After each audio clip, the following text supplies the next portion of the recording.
Ahojte, vítajte v mojom novom videu. Dnes vám predstavím sonickú kefku Senkor SOC 3311 BK. Takže, pozrime sa dovnútra.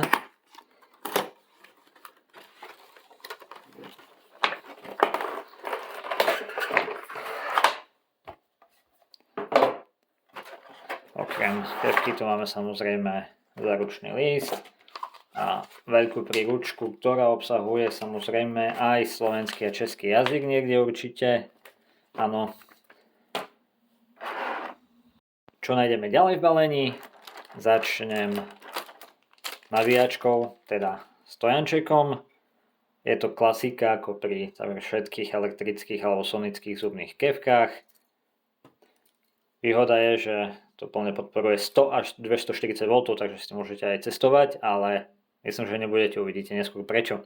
Ale je to proste klasický stojanček, dĺžka kábla 1,2 metra, čo je celkom dosť, by som povedal.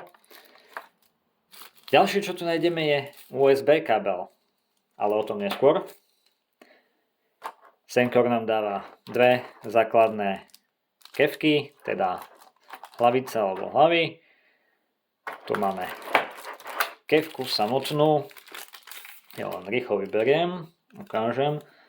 Je tu ešte nejaký ten letáčik, leaflet, a o tom, čo to dokáže. Dobre, pozrieme sa na kefku.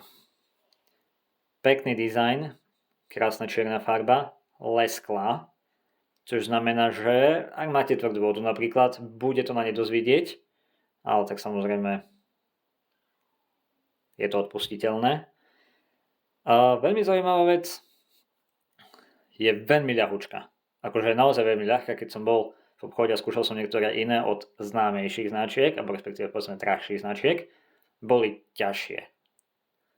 Veľa z nich boli ťažšie, takže to je perfektná vec, respektíve veľké plus odo mňa pre tú kefku. Inak je to klasika ako pri došlom modelu alebo kefky od iných výrobcov.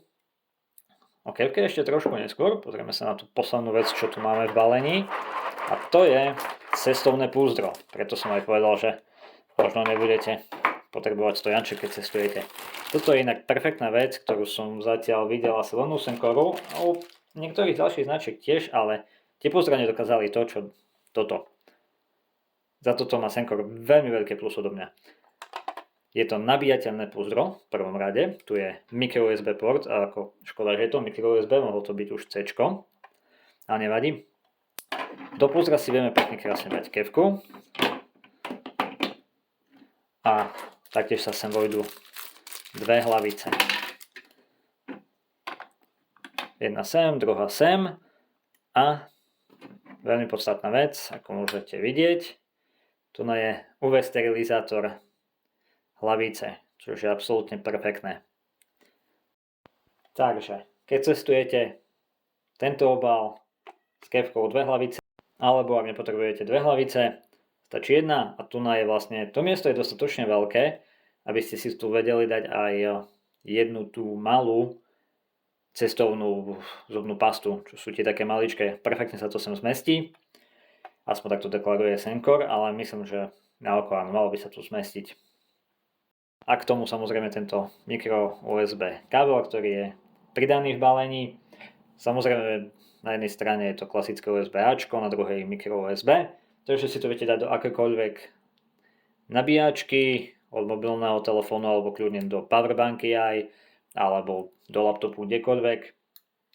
A vlastne, ja vám to ukážem. Dáme si tam ešte jednu hlavicu, druhú nechám tak, zatiaľ. Keď zapojíme micro USB, hneď nám to začne nabíjať, ako máte možnosť vidieť.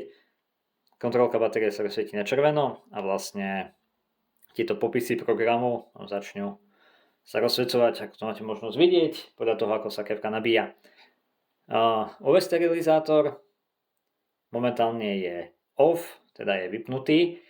Prečo? Pretože vieme, že to ultrafialové svetlo je nebezpečné pre každý organizmus, nielen baktérie alebo vírusy, takže by vás to ochránilo. Aktivuje sa to automaticky, keď zavriete púzdro. Uvidíte, ako sa to rozsvieti. Čiže hneď to začalo vlastne svietiť a sterilizovať hlavicu. A vlastne plný proces sterilizácie hlavice trvá 8 minút. Čiže po 8 minútach sa to automaticky vypne, ostane vlastne aktívne už len nabíjanie, pokiaľ nie je kefka plne nabitá a sterilizácia sa vypne. Takže za toto má Sencrook naozaj veľmi veľké plus odo mňa. A vráťme sa ku kefke samotnej. Takže, ako som už hovoril, veľmi ľahučká. Jednak je to celkom klasika. V ruke sa drží celkom dobre. Nie je to až také klské, ako by som čakal. Takže to je tiež v poriadku. A nasaďme si tam hlavicu, tak zo srandy. OK. A to je prvá vec, ktorá sa mi tak troška nepáči. Ako máte možnosť vidieť, dosť veľká medzera ostáva medzi telom kefky a hlavicou. Je to na doraz, takže to nie je len, že by som to zle založil. Je to taký priestor, do ktorého môžu ľahko sa usádzať vlastne zbytky vody, nejaké nečistoty a tak ďalej, ale tak dúfajme, že si ju poriadne čistíte po každom umytí zubov. Takže poďme trošku na technické detaily kefky. Rýchlosť tieru je 48 000 za minútu, čiže dosť veľa, je to celkom kvalitné a vysoké číslo. Samozrejme, nebudem tu rozoberať veci, o čom je sonická kefka lepšia než klasická, to vieme všetci, ak už na ňu pozeráme. Dôvod, vlastne prečo pozeráme práve na tú kefku je, čo nám dá oproti iným kefkám.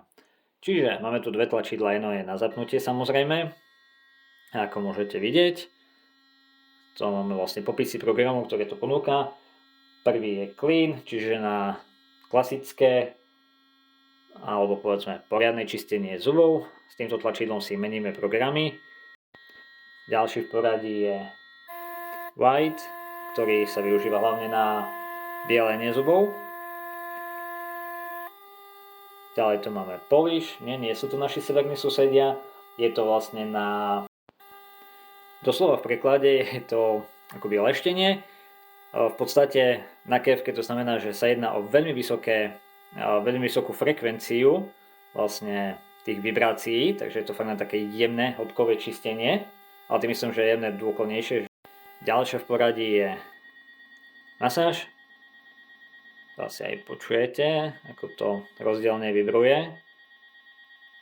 To je samozrejme na ďasna, respektíve malo by sa to využívať prevažne na jemnejšie ďasna a tak ďalej. Premasíruje, očistí aj ďasna, samozrejme aj zuby. A posledná možnosť je senzitív, a to je vlastne pre ľudí, ktorí majú buď citlivé zuby, alebo sú nováčikovia pri sonických kefkách, je s tým lepšie začať. Ďalšia technológia, ktorú táto kefka má, je Quadpexer Technology. To znamená, že kefka vám každých 30 sekúnd dá znamenie v podobe asi polsekundovej pauzy vo vibráciách na to, aby ste zmenili časť ústnej dutiny, ktorú práve čistíte, respektíve časť zubov. Čiže sa presúvate vlastne na 4 krát v rámci ústnej dutiny. Po 2 minútach sa kefka vypne automaticky, bude to chvíľu počuť, je to len fakt malá pauza.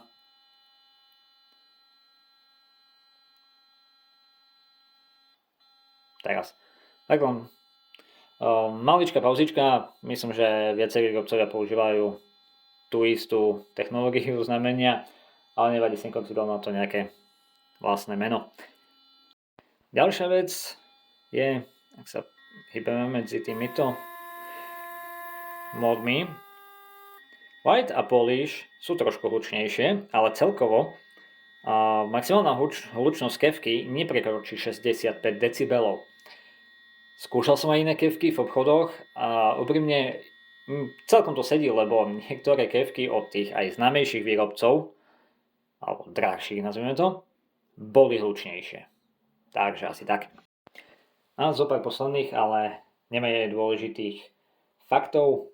Samozrejme kefka má IPX7 certifikáciu, čiže môže byť úplne ponorená do vody, nemalo by jej to ublížiť. A veľmi dôležitá vec, batéria.